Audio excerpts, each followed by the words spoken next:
Yes sir. अच्छो, कैसे हैं आप लोग? आज मेरे साथ रिसेंटली सीए इंटर एग्जामिनेशन के ऑल इंडिया रैंकर 49 अक्षर भाई पटेल यहाँ पे हमारे साथ है। अहमदाबाद गुजरात से। Mom teacher and dad businessman है। एंड सर, पहली बात तो हमारी जब बात हुई हम दोनों भी बहुत ज्यादा खुश हुए एक दूसरे से बात करके। पता नहीं क्यों, बट एक कनेक्शन था। अक्षर भाई को AIR 49 आया है रिसेंटली January 25 एग्जामिनेशन के अंदर में। जब एग्जाम का रिजल्ट इतना टफ हो, उसमें भी अगर इतना अच्छा रिजल्ट कोई लेकर के आए, मतलब बंदे में दम तो है, बंदे में टैलेंट तो है ना? तो अक्षर भाई, बहुत बहुत बधाई आपको और यस आपके सर। पूरे परिवार को इस फेट को थैंक यू अचीव सर। करने के लिए। अक्षर, हम थैंक थोड़ा यू सा सर बैकग्राउंड जानना चाहेंगे। पूरा हिंदुस्तान ये वीडियो को देख रहा होगा तो आपका बैकग्राउंड जानना चाहेंगे। आप हमेशा से टॉपर रहे? फाउंडेशन कैसा रहा? Yes sir. इंटर के प्लानिंग किस तरीके से हुआ? सर फाउंडेशन में भी 326 स्कोर था आउट ऑफ 400। उसमें भी सर मैथ्स में 98 थे, इकोनॉमिक्स में 95 एंड अकाउंट्स 86 है। खाली लॉ में थोड़े कम थे, 47। बाप रे। एंड एंड इंटरमीडिएट में भी सर प्लानिंग पहले से ही डिसाइडेड था कि किससे लेक्चर लेने हैं, मेरे को कहाँ से कैसे, मतलब। और फिर नवंबर अटेम्प्ट गिन के ही स्टार्ट किया था पढ़ना तो हमने। सो फिर अटेम्प्ट तो जैन हो गया तो हमें 2 महीने एक्स्ट्रा मिले, तो उसको अच्छे से यूटिलाइज किया सर मैंने। हम्म, हम्म। बहुत सारे पेपर्स लिखे। राइटिंग में तो क्वेश्चंस हम क्लास में भी जो प्रैक्टिस करते ही थे, उसके अलावा भी बहुत सारे क्वेश्चंस प्रैक्टिस किए। और पूरा मेरे पास 5 महीने स्टडी लीव था। मेरे क्लासेस जुलाई तक कंप्लीट हो गए थे, जुलाई एंड तक सारे, बोथ ग्रुप के। सो अगस्त से लेकर दिसंबर एंड तक मेरा सब रेडी था। मेरा एक्सेल शीट पूरा रेडी था कि मेरे को मतलब कौन सी आपने डेट को क्या करना है। आपने बाकायदा एक एक्सेल शीट बनाया और डेली बेसिस पे ये हाँ। ट्रैक किया कि मैं कितना पढ़ रहा हाँ हूँ सर। और मेरे को क्या क्या कंप्लीट करना है। हाँ। आपको पूरा याद पांच होगा महीने अक्षर, का रेडी अक्षर था तेरे को मेरे याद पास। होगा तो ये एक्सेल शीट बनाने का डिस्कशन हमने एक बार क्लास में भी किया था कि आपको हाँ पूरा हाँ। एक्सेल बनाओ। आपने भी किया था सर। हाँ। उसमें लिखो कि का कितना प्रोग्रेस हो रहा है, कैसे कैसे कंप्लीट हो रहा है, आपने बताया था सर। तो सेम मैंने भी प्रिपेयर किया था, 1 अगस्त से लेकर 31 दिसंबर तक का। पूरा पहले से कितना मुश्किल हुआ इसको पूरा डेली हाँ, बेसिस पे कितना पहले से पूरा नहीं पढ़ना? था सब। मैं उसको मतलब डिवाइड कर दिया था। जैसे फर्स्ट रिवीजन था मेरा 2 महीने का था, अगस्त एंड सितंबर फुल। तो मैंने फर्स्ट टाइम जब एक्सेल बनाया तो अगस्त तक, अगस्त एंड सितंबर का ही बनाया। फिर जैसे ही सितंबर एंड आया तो मैंने फिर नेक्स्ट रिवीजन का बनाया। ऐसे ही मैंने 5 रिवीजन का प्लान किया था, तो 5 रिवीजन का एक्सेल मैंने ऐसे बनाया। और कितने मतलब आरटीपीएम के वो बेस बोलते हैं पर? ना सर कि आगे जा रहे हो तो RTP MTP for last 2 3 attempt, but question paper for last 10 attempt.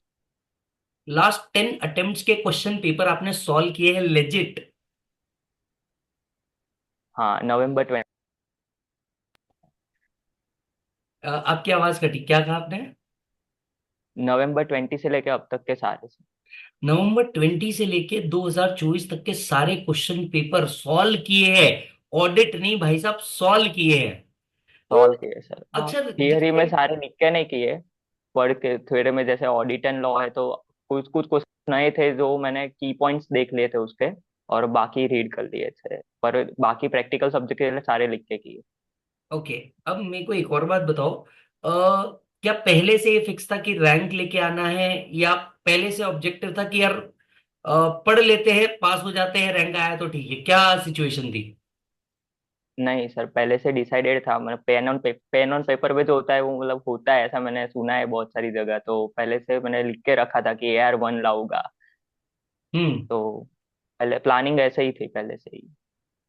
बहुत बढ़िया। हालांकि और बाद में सर आपने मोटिवेट भी किया था लेक्चर में कि जो सिंगल डिजिट AR लेके आएगा तो iPhone 16 Pro Max। हाँ, ये तो मैंने कहा था। हालांकि इस पहुंच बार नहीं का सका। सीए फाइनल का जो रैंक आया था हिरम, मैंने मेरा ये कमिटमेंट थ्योरम पूरा भी मल्टीपल। किया। मैंने मेरा ये कमिटमेंट हाँ हाँ पूरा भी सर। किया। उसका सिंगल डिजिट AIR था, ये मैंने पूरा भी किया था। और मैं हर बैच में बोलता हूँ कि सिंगल डिजिट लेकर के आ जाओ। तो ये है, बट नन, जो हाँ रैंकर आया है उसको मेरी तरफ से गिफ्ट हैम्पर भी मिले गई, आपको भी मिले गई।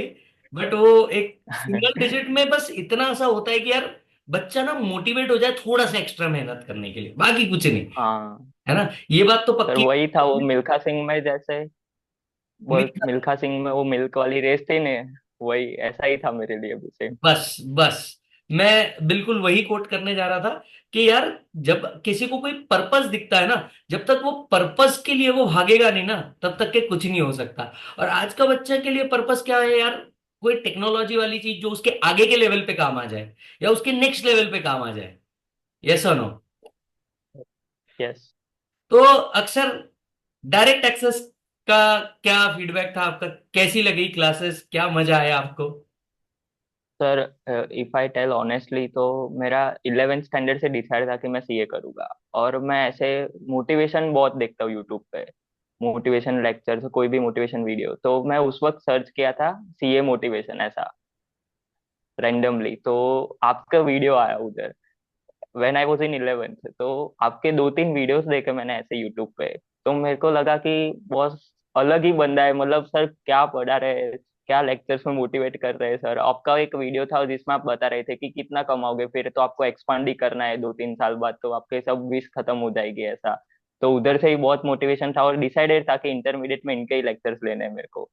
सो आपके लेक्चर्स मैंने February 15 से स्टार्ट हुए थे हमारे लेक्चर्स, हाँ, शायद आपके फिफ्टीन टाइम टू में थाउजेंड 15। ट्वेंटी फोर हाँ। से। हम्म। तो उधर से ही रेगुलर लेक्चर्स में रोज देखता था, गूगल ड्राइव लिया था मैंने आपका। तो हम्म। जैसे ही अपलोड होता था ना मैं देख लेता था। तो ऐसा मेरा कंटिन्यू शेड्यूल रहा अप्रैल एंड तक, 20th अप्रैल बाय द। सो उधर तक मैं लेक्चर्स के साथ आपकी जो क्वेश्चन बैंक थी वो भी सॉल्व करता था पूरी, और आपके जो क्वेश्चंस आप जो करवाते थे, एक्स्ट्रा क्वेश्चंस आप जो क्लास में भी करवाते थे, सारे मैं सॉल्व करता था एक दो बार। और कॉन्सेप्ट को बहुत रिवाइज किया इनकम टैक्स सर मैंने, मतलब क्योंकि वो सर बहुत चेंज होता रहता है और उसमें भी याद बहुत कुछ रखना पड़ता है।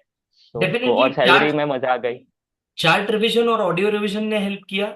क्या वो सुन पाए जो अपन ने sir chart revision, audio revision में इतना यूज नहीं कर पाता था, पर चार्ट रिवीजन का मैंने यूज किया सर बहुत बार। हाँ हाँ। शॉर्ट आवाज, शॉर्ट में वो बहुत जल्दी हो गया ऐसा?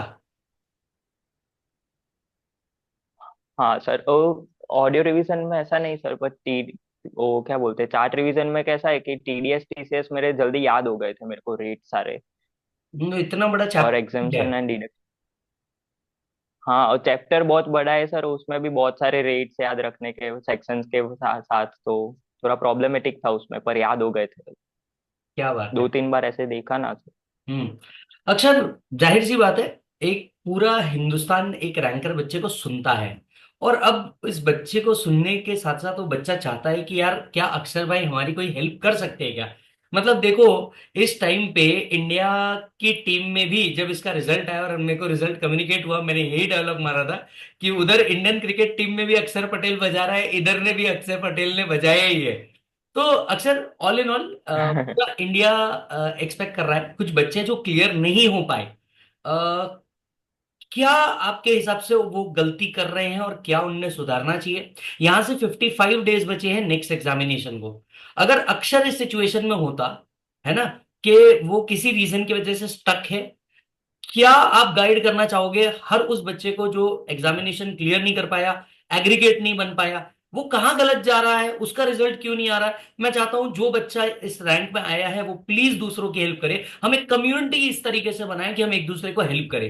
राइट? तो अक्सर इसके आगे आप क्या क्या गाइड करना चाहोगे, क्या क्या बोलना चाहोगे? सब्जेक्ट वाइज भी आप थोड़ा सा फोकस कीजिएगा कि सब्जेक्ट को कैसे प्रिपेयर करें, कितना टाइम थ्योरी प्रैक्टिकल में डालें, एंड सो ऑन। जी। यस सर, सो पहले तो मैं ये बोलूंगा कि सर स्ट्रेंथ एंड वीकनेस आपके आइडेंटिफाई कर लो, कि कौन सा सब्जेक्ट स्ट्रेंथ है और कौन सा वीकनेस में आ रहा है। हम्म। जैसे कई कई लोग होते हैं जिनका थियरी स्ट्रांग होता है और कई लोग होते हैं जिनका प्रैक्टिकल स्ट्रांग होता है। तो उस हिसाब से आप डिवाइड कर लो। और दूसरा ये स्टेबल कर लो कि आपको कौन से सब्जेक्ट के लिए अपियर होना है एग्जाम में। जैसे अभी May 25 है, टाइम बहुत कम है, तो मेरे हिसाब से शायद एक ग्रुप ज्यादा लोग देंगे हम्म। जो इधर फेल हुए हैं। तो हम्म। उस हिसाब से आप डिवाइड कर लो। और टाइम मैनेजमेंट सबसे बड़ा सर है रीजन। टाइम को मैं ये बोलूंगा कि जितने सब्जेक्ट्स है उस हिसाब से आप डेज को डिवाइड कर लो। जैसे 60 डेज, ऑलमोस्ट 55 डेज है, तो डिवाइड बाई 3 करेंगे। अगर 45 में गिनूं तो divide by 3, 15 days for each subject. Hmm. So 15 days 15 days 15 days, और बाकी जो 10 डेज बचे लास्ट में 45 to 55 वाले, तो उसमें सर आप मॉक्स दे सकते हो, रिवीजन फिर से एक बार कर सकते हो, ऊपर ऊपर से देख सकते हो। तो इस हिसाब से आप टाइम को डिवाइड करो। अब स्पेसिफिक सब्जेक्ट वाइज अगर मैं बात करूँ तो अकाउंट्स के लिए प्रैक्टिस मोर, लिख के प्रैक्टिस करो सारे समझाए। बोलते हैं लोग कि मतलब बड़े फॉर्मेट से क्या लिख के करना, पर नहीं, लिख के करोगे तो एग्जाम में स्पीड आएगी, कॉन्फिडेंस भी आएगा। सेकंड, लॉ लॉ में पढ़ना भी पड़ेगा, राइटिंग प्रैक्टिस भी चाहिए कि लॉ में सब्जेक्ट ही ऐसा है, एक तो आपको सेक्शन वाइज याद रखना पड़ेगा, सब अंदर की लिमिट्स जो भी थ्रेशोल्ड है वो सारे, तो आपको लिख के उसको भी लिख के प्रैक्टिस करो, जितना आप लिखोगे उतना याद हो जाएगा, रिटेन हो जाएगा माइंड में। And third, direct tax indirect tax subject ही बहुत बड़ा है पहले तो। सो उसमें तो जितना आप पढ़ सकते हो, रिवीजन कर सकते हो, मैक्सिमम रिवीजन करो, मैक्सिमम आपके ऑडियोज मिल रहे जो भी मिल रहे हैं वो सब सुनो, उसको याद करो कोई भी चीज, और सम्स, जितने सम्स हो सके जिधर से भी क्वेश्चन मिले उधर से सॉल्व करो, जितने पेपर्स चाहिए उधर से। And fourth, costing. कॉस्टिंग में तो सर कैसा है कि क्वेश्चन अनएक्सपेक्टेड आते हैं, जैसे Gen 25 में जहाँ क्वेश्चन थे वो सारे न्यू थे, जैसे मैंने लास्ट 10 अटेम्प्ट के देखे थे, तो उसमें से कोई क्वेश्चन रिपीट नहीं हुआ सर Gen 25 में, सारे न्यू, पर कॉन्सेप्चुअली सारे सेम थे। सो कॉन्सेप्ट जितने क्लियर हो गए ना कॉस्टिंग में, उतना सर जल्दी हो जाएगा वो पेपर। और पेपर में टाइम मैनेजमेंट बहुत बड़ी की है वो सारे पेपर्स में, क्योंकि सम्स कोई भी तरीके से पूछ सकते हैं। और मेरे जो सर थे जिनसे पढ़ा था उन्होंने भी ये बोला था कि कॉस्टिंग में आपको सेम सम नहीं मिलेगा पेपर में, पर कॉन्सेप्ट अगर आपका क्लियर होगा तो आप कर लोगे कॉस्टिंग। जाएगा। देन ऑडिट, ऑडिट तो डर लगता है, मेरी भी फटी थी सर, 1 महीने पहले मैं भी रोया था। तो ऑडिट, ऑडिट ऑडिट ऐसा ही है, याद ही नहीं होता सर, कितना पढ़े याद ही नहीं हो रहा है, उसको भूल ही, एक फर्स्ट चैप्टर पढ़ो, सेकंड सेकंड भूल जाओ, ऐसा सब हो ही रहा था। पर उसको जितना पढ़ोगे, जितना लिखोगे ना पेपर में, हम्म। जितने क्वेश्चंस उसके टेस्ट हो गए, टेस्ट ज्यादा इंपॉर्टेंट है ऑडिट के लिए, मैं बोलूंगा टेस्ट देते रहो हम्म। और पढ़ो उसको, मतलब जितना रिवीजन हो रहा है मैक्सिमम रिवीजन करो, रोज ऑडिट पढ़ो, ऐसा हो तो रोज 1 घंटा 2 घंटा दोगे ऑडिट को तो हो जाएगा वो। एंड लास्ट FM SM के लिए बोलूँ तो FM प्रैक्टिस मोर, उसमें भी सेम, प्रैक्टिकल के लिए सारे सब्जेक्ट के लिए सेम है कि लिख के प्रैक्टिस करो सम्स को, ये मतलब पढ़। ऐसे ही लोग कैलकुलेटर पे कर लेते सॉल्व, तो होगा ही नहीं सर, फिर उधर स्पीड ही नहीं आएगी, आपका पेपर खत्म ही नहीं होगा।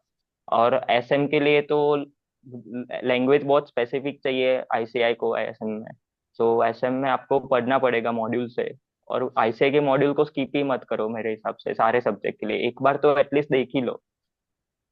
एंड मैं ये हेल्प कर सकता हूँ सर कि मेरे पास सारे पेपर्स की कॉपीज है, मतलब PDF फाइल्स रेडी है डाउनलोड की हुई, तो मैं अवेलेबल करवा सकता हूँ वो November 20 से सारे पेपर्स की। अरे वाह।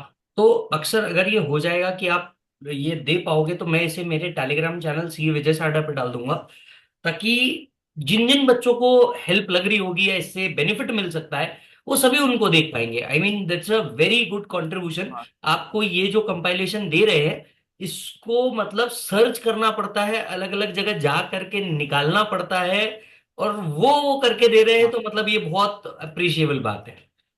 तो मेरे पास अटेम्प्ट वाइज डिवाइडेड है, पर मैंने क्या किया था कि सजेस्टेड आंसर ही डाउनलोड किए थे सारे, क्योंकि सजेस्टेड आंसर में क्वेश्चंस भी होते हैं और आंसर्स भी होते हैं आंसर्स भी उधर के होते हैं। उधर, तो हम्म। मैं उधर से ही पढ़ता, तो मैं सजेस्टेड आंसर्स की PDF रखता था मेरे पास, पेपर वाइज मेरे पास सारे PDF, तो मैं अच्छा वो अवेलेबल करवा दूंगा। अक्षर, रैंक लाने के लिए 5 महीने सफिशिएंट होते हैं? मतलब जो बच्चा आप सर सपोर्ट मेरे हिसाब कर से रहा तो, होगा या January 26 दे रहा होगा, तो क्या 5 महीने उसने प्लान करके चलना चाहिए कि 5 महीने में कंफर्म रैंक आ जाता है, अगर ईमानदारी से आप जैसा बोल रहे हैं वैसा प्रैक्टिस कर लिया तो?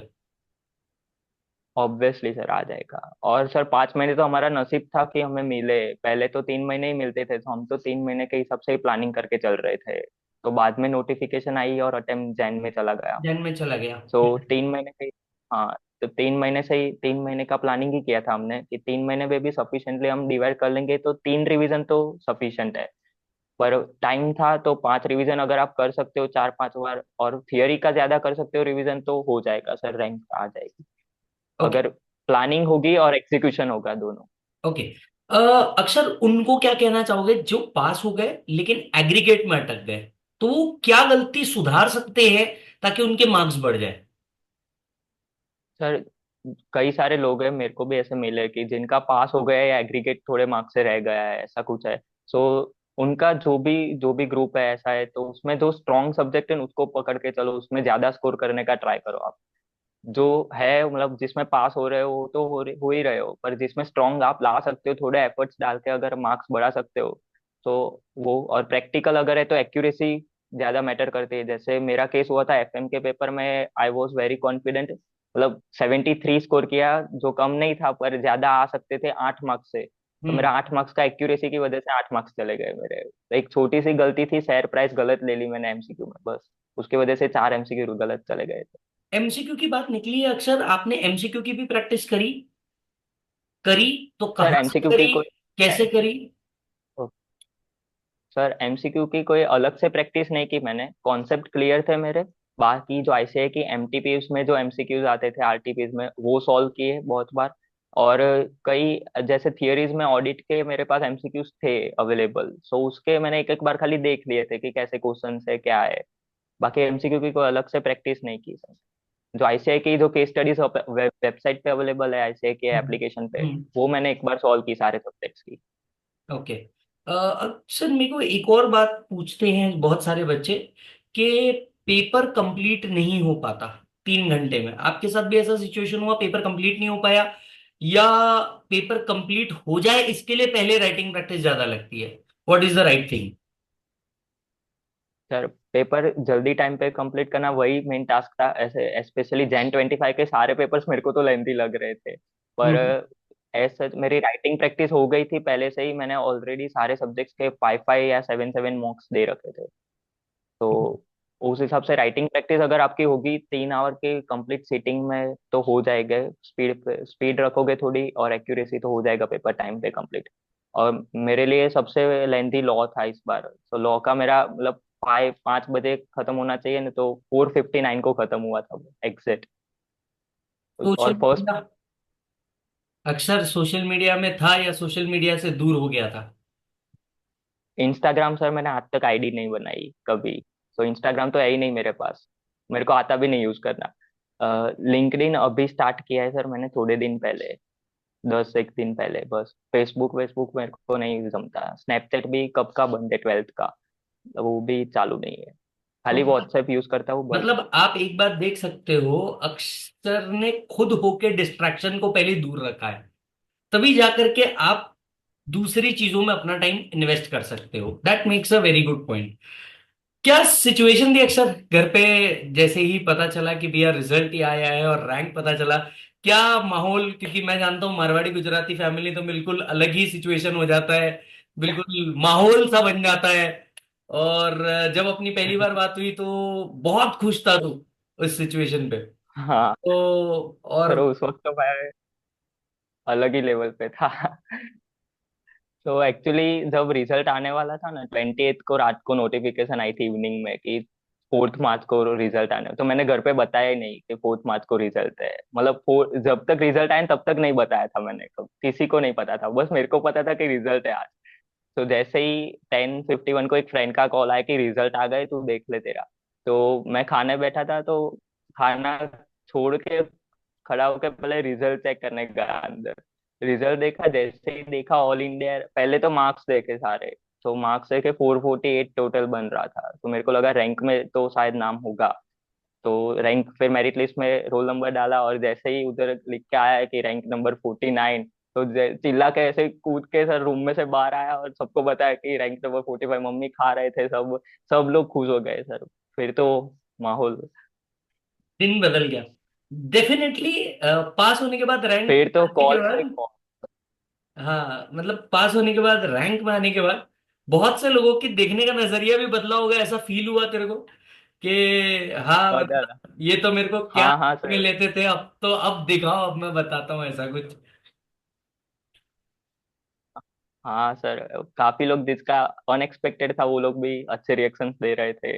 और एक दो फ्रेंड भी ऐसे थे जो ऐसा बोल रहे थे कि पता ही नहीं था, हम आईटीओसी में मिले थे पहली बार, तो वो लोग बोल रहे थे कि हम तो पता ही नहीं था कि यार 49 के साथ बैठ के हम डिनर कर रहे हैं ये वो।